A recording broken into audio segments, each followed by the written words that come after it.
Hi, Lorena here, today in Miami with this exceptional person, Julia Lucidi. Julia, welcome and thank you so much for joining us. Yeah, it's a pleasure to be here. I'm excited to talk to you and see where this goes.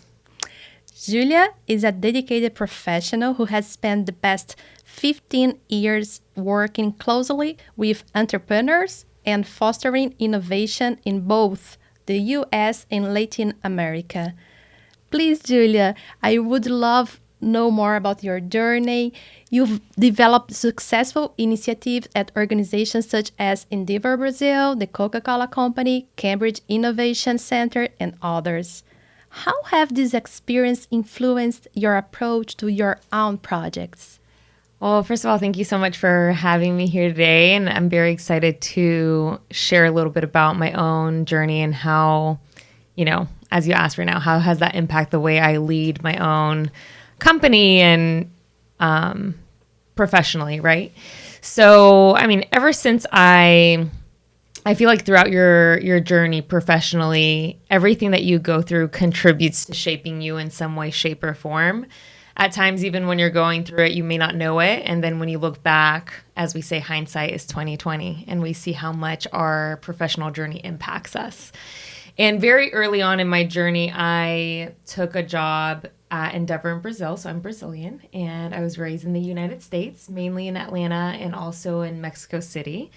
And I dreamt of living in Brazil because I'm Brazilian. I wanted to get to know my culture better, learn how to samba and all the good stuff. And so I started looking for a job in Brazil, and I got a job at Endeavor Brazil, which is a nonprofit organization that works to promote entrepreneurship in emerging countries. So when I joined Endeavor, it was kind of this boot camp for shaping me as a professional, both from my work ethic, my work culture, and really setting the pace to how I would work in the future. But I would say even more importantly, it connected me to the world of entrepreneurship, and I completely fell in love with it. And so I carried that with me everywhere I went, going to work for the Coca-Cola Company, for the government of Rio, coming back to Miami, working for the Cambridge Innovation Center.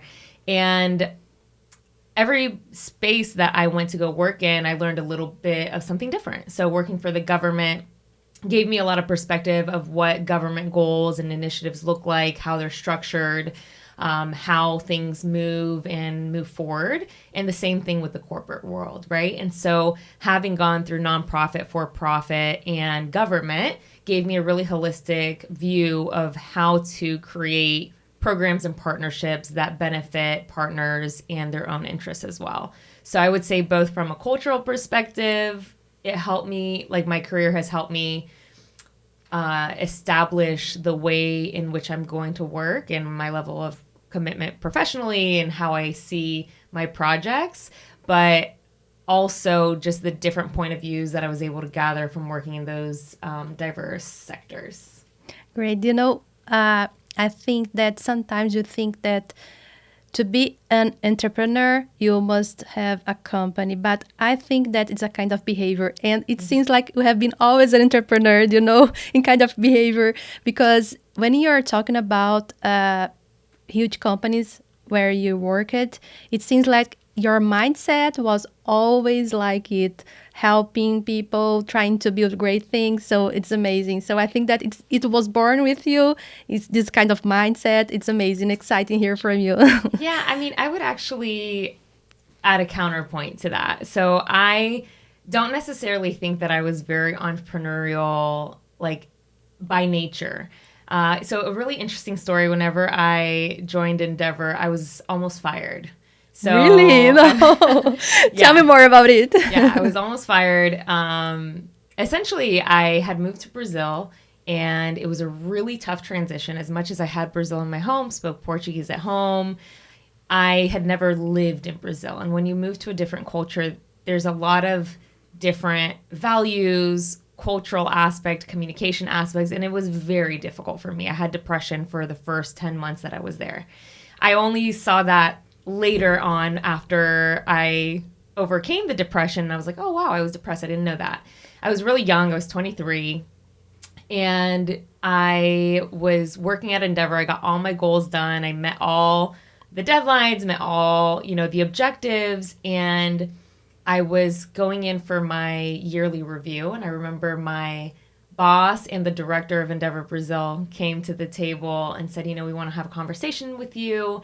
And they said, how do you see that you've been executing? Like, what is your self reflection on your performance? And I told them, I've been doing everything that I'm supposed to do. I've met my goals. I've exceeded them. And they told me, you have, but where is your heart in what you're doing? We don't see that your heart is in what you're doing. And they told me, we really want you to think about if Endeavor is where you want to be or if you want to be somewhere else, because we can open doors to anywhere you might want to go. And I really took that to heart. I'm really good at taking feedback. Whoa. It was tough, but I asked them for 2 weeks and I was going to think about it. And I remember I am still really close with that former boss. She's a great friend of mine still. And she told me, I want you to think about leaving Brazil and not coming back, and really ask yourself, is it mission accomplished, or do you feel like there's still something else that you could have accomplished? Because I believe there's still more in you. And so I went, actually, right when she said that, I knew the answer was that I had to stay. And I just prayed and asked God to bring it into my heart for me to really feel the passion of being there. And I really put into practice what she told me. I started to imagine never seeing Sugarloaf Mountain again, never seeing Copacabana. And I started to feel this like desperation to stay. And my performance changed drastically. I remember multiple directors coming up to me saying, wow, oh my gosh, you changed so much. We're so proud of you. And so I believe that it was in that moment that ownership mindset was really born and introduced into me both professionally and personally. So I'm incredibly thankful for that difficult transition, but also like incredibly caring, and I'm so thankful that I went through that. Whoa, amazing. I feel that you are real, with real feelings, with real messages. So thank you very much for it. No problem. Can you tell more about the programs you've developed to support the community, business development, and growth of startup founders? Sure. I mean, that's essentially what I've been doing my whole career is developing programs and community for founders. And I'll tell you about some more recent projects, right? So when I was at the Cambridge Innovation Center, I had just arrived to Miami and was looking to get plugged in with the innovation ecosystem. I got a job at CIC Miami. I joined their sales team as a relationship manager. And since I speak Portuguese, Spanish, and English, they gave me all the international clients.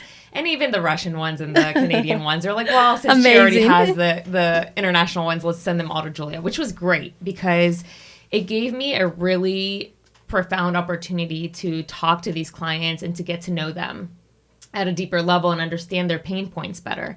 And as I started to talk to them, at the time we had a soft landing program, which essentially gave to these founders a free month of co-working and a 1-hour meeting with a relationship manager. But I saw that wasn't enough. And I kept telling the team, I think that there's so much more that can be done here.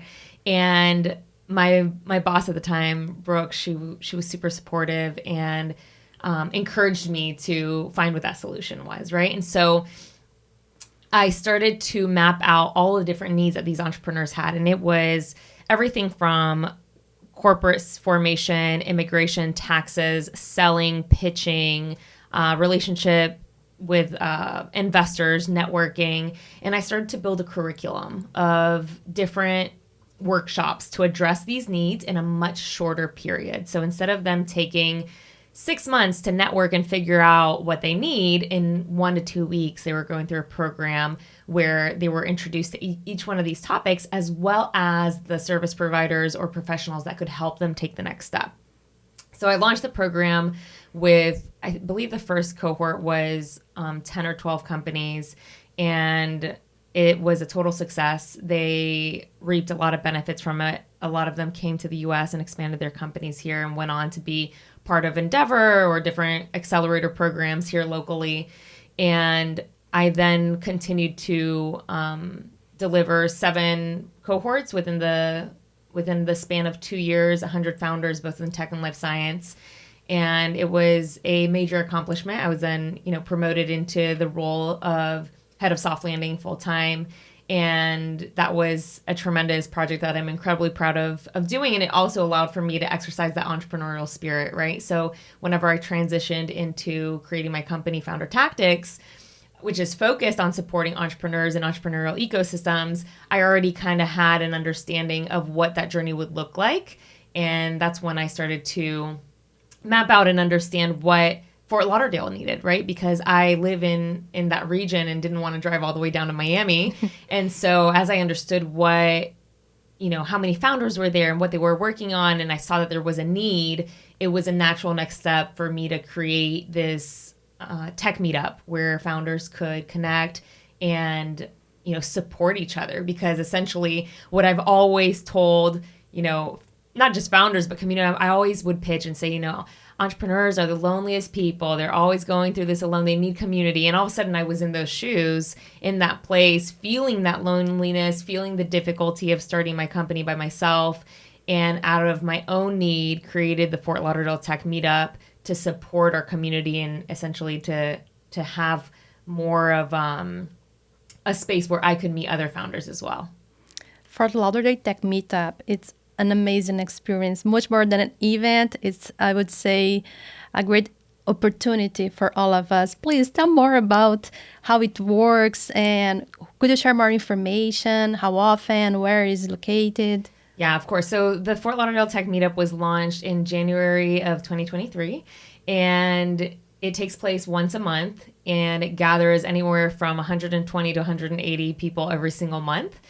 And you can learn more about it at fortlauderdaletechmeetup.com or also on Instagram, FTL Tech Meetup.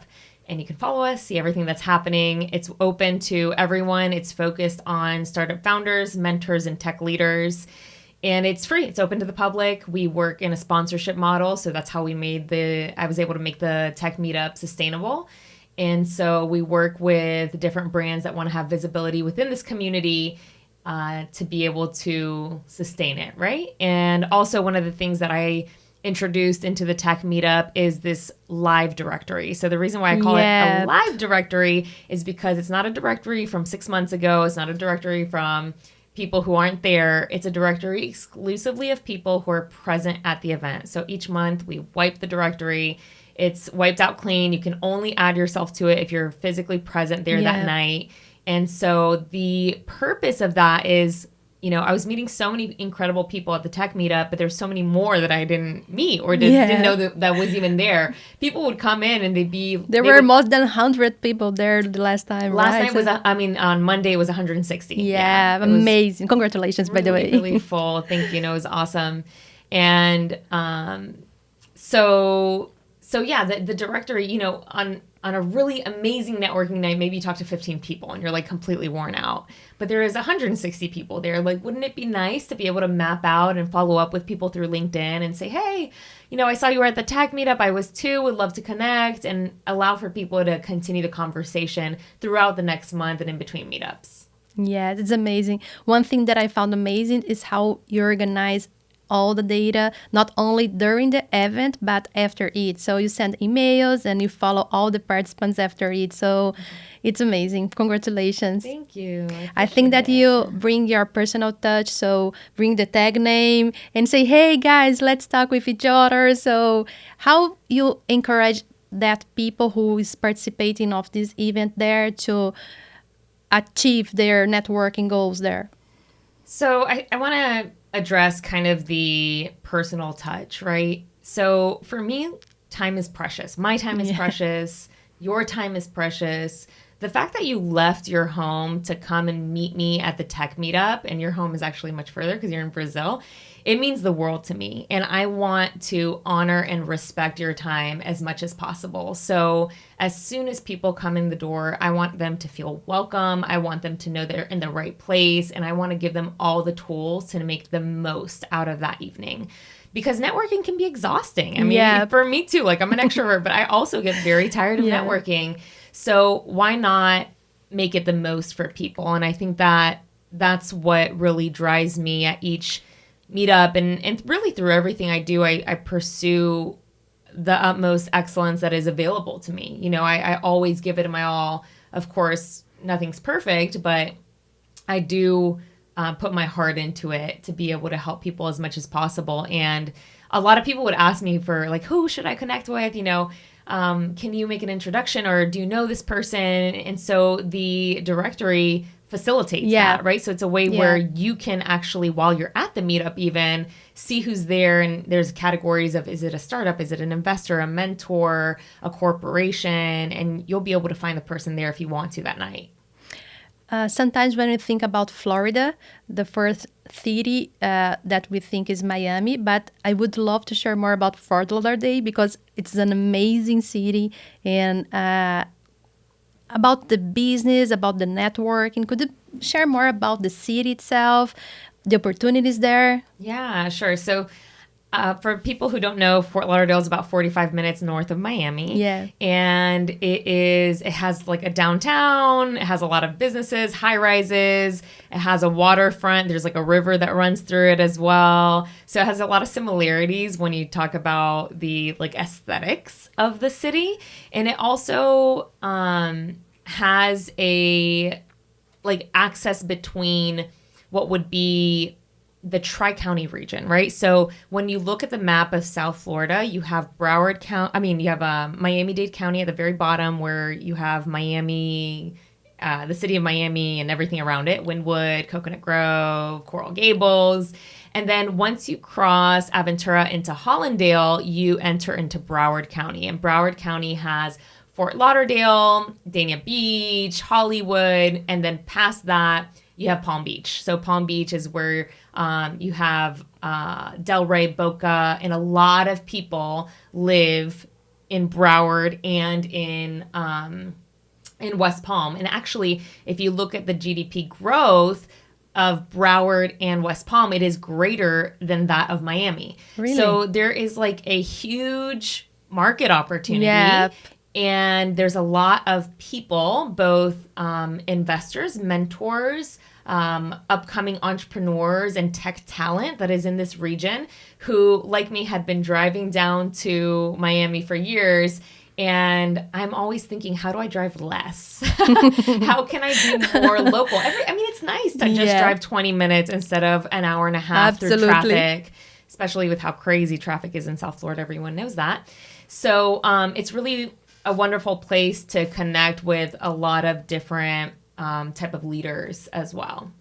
Next time you came to Florida, you should visit Fort Lauderdale. Yes, for sure. And I think one thing more also to add is that Fort Lauderdale is more American. So people... Yes, I agree with you. Yeah, Miami, a lot of people speak a lot of Spanish. Yeah. In Fort Lauderdale, as you like drive up Florida, it becomes more American. You like gradually make your way into America.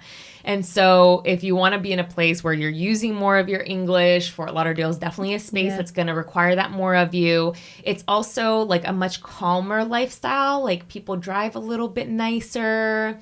Things are a little bit more peaceful. You also get more bang for your buck when it comes to real estate. So you can get like a bigger apartment or more like a bigger home where it's going to be more affordable than Miami. And it's also like, it's never inconvenienced me to live in Broward. Like driving down to Miami, like I drive about 45 minutes to get here. It's not a big deal to me. Sometimes it's 30 minutes.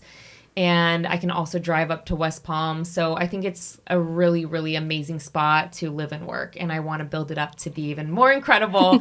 And that's what I'm doing now. Yes. And where is Messi's playing now, right? Because because the game will be in Fort Lauderdale. So everybody who... Even Messi thinks Fort Lauderdale is great. Look at that. Yes, it's true. Can you share some advice for aspiring entrepreneurs who are looking to make a mark in the tech industry? Some advice for aspiring entrepreneurs that want to make a mark in the tech industry. Well, I would say focus on what you're good at. Like I think that for me, I'm a small business, right? I'm not a startup. At least not at this point of my journey. Maybe one day I could become one. So when it comes to me personally as an entrepreneur, like focusing on what I'm good at, focusing on what moves me and what I'm passionate about is really important to keep my motivation high, to keep myself engaged. I think being a part of a community is really, really important. So joining a co-working space where you can be working alongside other entrepreneurs, other innovators, because a lot of things can come from that, right?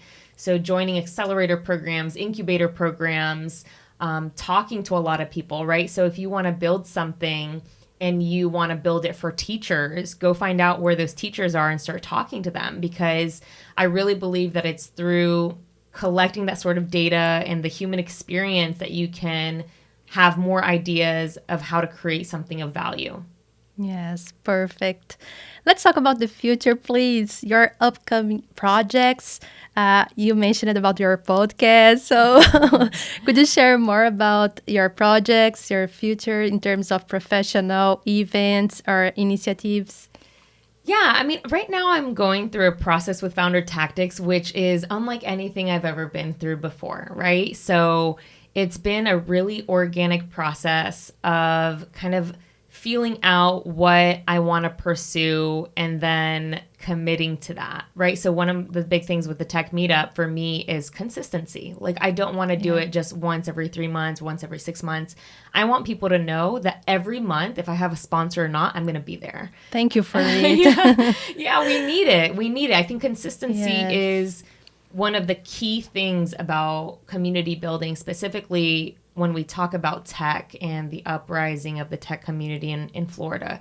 It's a moment where consistency and community building is fundamental to help that growth. And I meet so many fascinating founders, both that I've worked with in the past, 10 to 15 years, even the more recent ones, the ones that I've met at the tech meetup.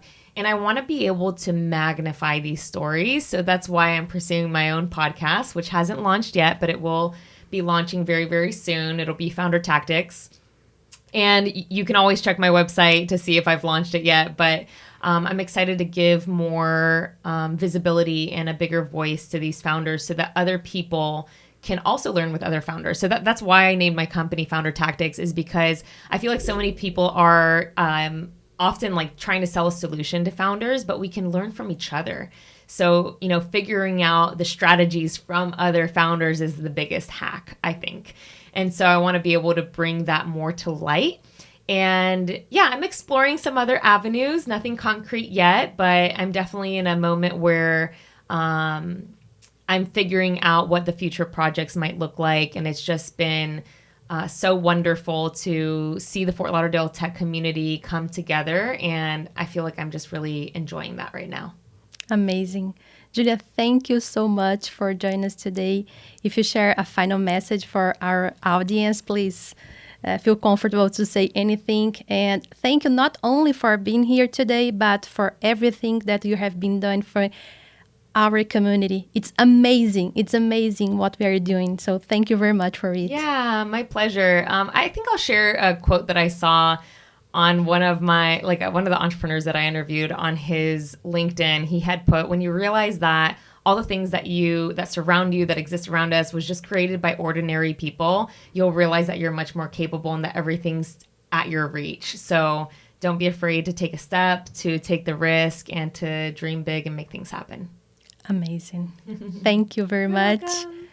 See you soon. Bye-bye. Yeah, bye.